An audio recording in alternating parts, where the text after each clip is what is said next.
Hello there and Assalamu alaikum. Welcome back to the My English Matters podcast. I'm Amnah, and today we're diving into the second part of our two-part series on mastering professional follow-ups. So, in the last episode, we covered how to follow up through digital communication, emails, and text messages. And in today's episode, we'll shift gears and focus on the art of follow ups in person and over the phone. So, what exactly are follow ups? Follow ups are the actions we take to remind, to check in, or to continue a conversation after an initial communication has taken place.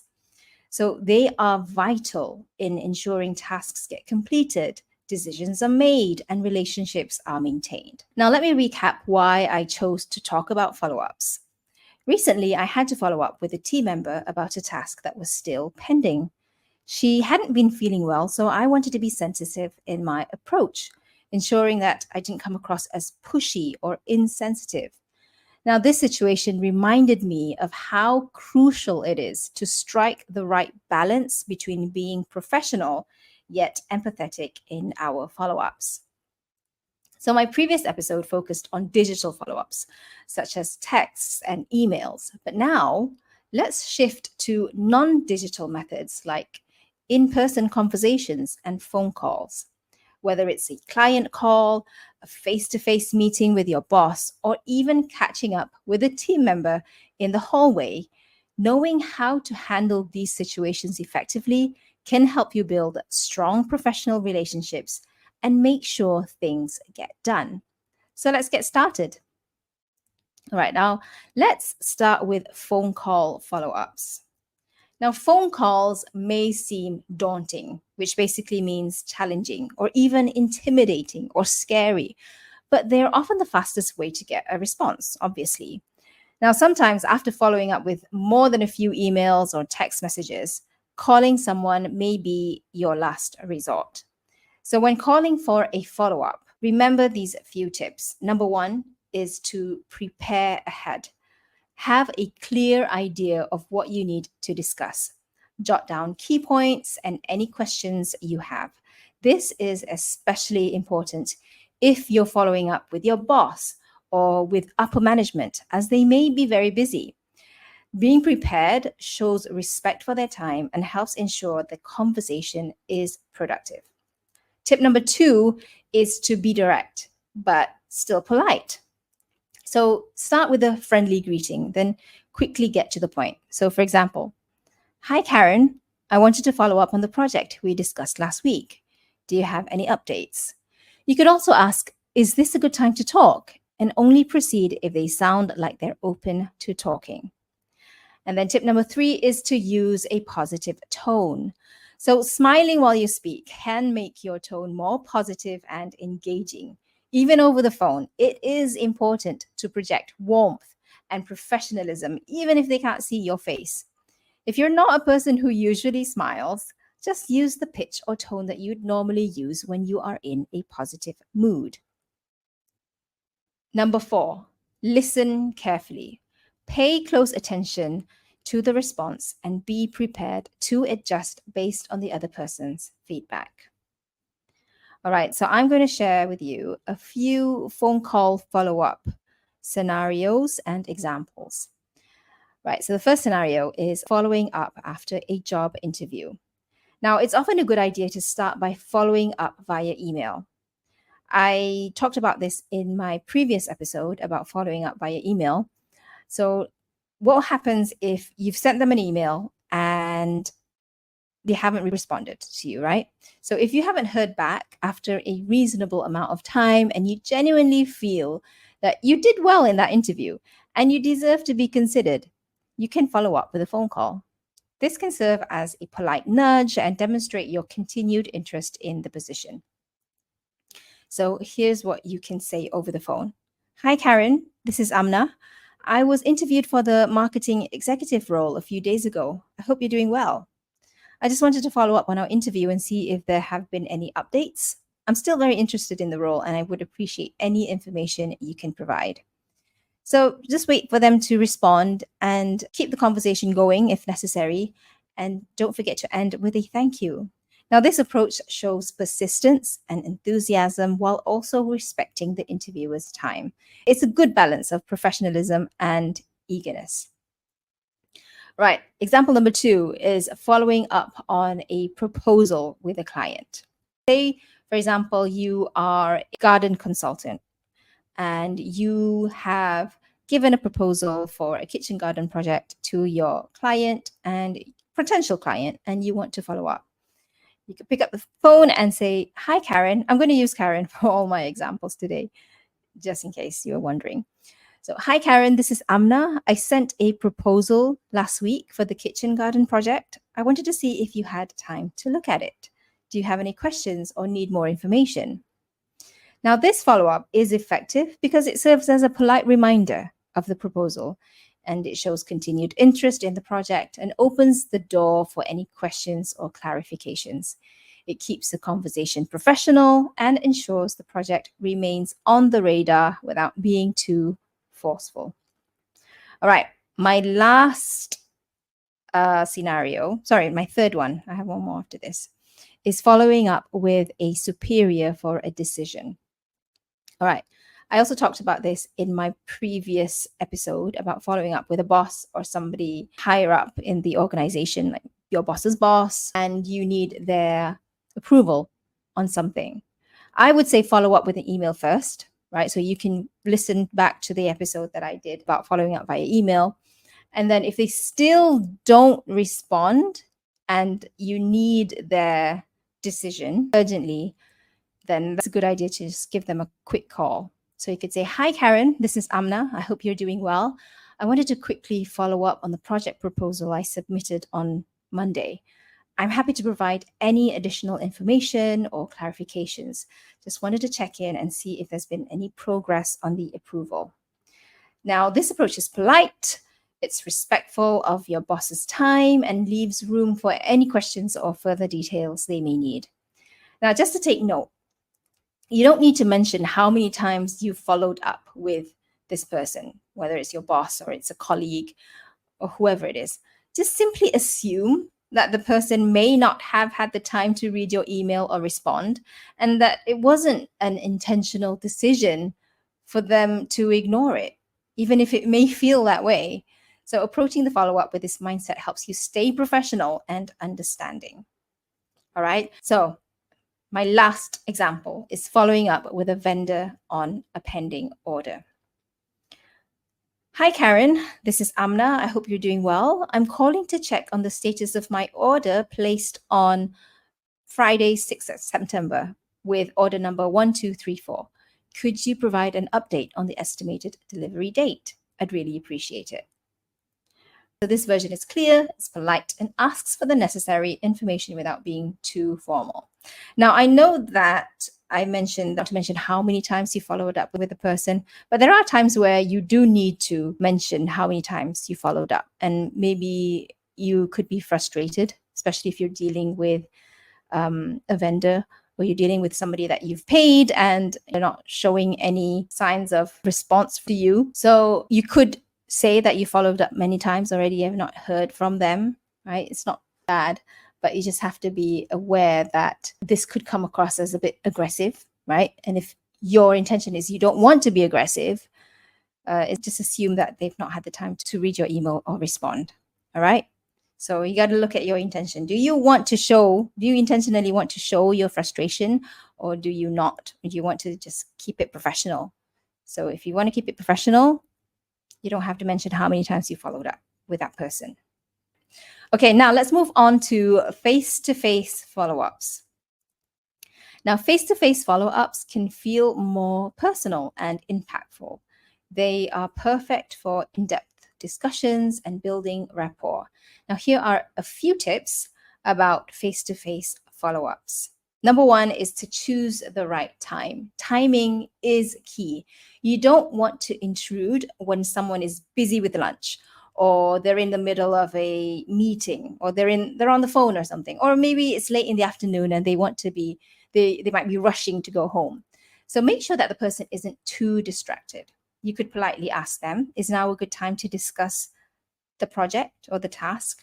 or you could just be specific and name the project itself. Now, this consideration shows respect for their schedule and increases the likelihood of a productive conversation. Use open body language. Maintain eye contact, smile, and use open gestures. This helps to create a friendly and collaborative atmosphere. Be respectful of their space. So if you're approaching someone in their office or workspace, make sure that you're not interrupting an important task. Get to the point, right? Just like with emails or calls, it's important to be concise. You could say something like, I wanted to quickly follow up on the project that we discussed. Do you have any updates? However, I feel that it's perfectly okay to start with a bit of chit chat before getting to the point, if there is time, right? This helps set a friendly tone. Remember, being warm and personable can go a long way. So building good rapport with colleagues or clients can make communication smoother and create a more positive working environment. And then my last tip number 5 about face-to-face follow-ups is to be open to discussion. So when you're following up with a person, it's important to listen actively and understand the other person's perspective, not just when it's face-to-face, but even when you're following up via phone calls or emails and texts. So this applies to all, but especially when you are face-to-face, because you tend to be more open to discussion when you are in front of someone. So be open to their concerns and show that you're willing to discuss what's next. This not only helps find a solution that benefits both parties, but also encourages collaboration. So by acknowledging their feedback and showing empathy, you can work together to address any issues and move forward smoothly. Right, so I'm going to share with you 4 face-to-face follow-up examples. Scenario 1 is following up with a team member on a task. So imagine that you're working on a project with a team member and you need to ensure that they're on track with their part. Perhaps you walk past their office or you walk past their desk on the way to the toilet or something, and you stop by to talk to them. You could say, hey, Karen, I just wanted to check in and see how things are going with the task. Are you on track? If you need any help one more time, just let me know. I'm here to support you. So this approach is friendly and supportive and shows your willingness to assist while keeping the communication open. Number 2, following up with a contractor. So the scenario is you've hired a contractor to complete some work. Maybe you're doing some renovation in your toilet and you want to check on their progress on site, because this is face-to-face, right? So you meet up with the contractor. You can say, hi, Karen. I hope everything's going well. Can you give me an update on the progress? Right? So this conversation is concise and polite and makes it easy for the contractor to provide a quick status update. Scenario number 3 is following up with a client for feedback. So imagine that you've just completed a project for a client and you want their feedback. So I'd suggest emailing them or texting them first to request for feedback, and then you can follow up with them in person if you meet them.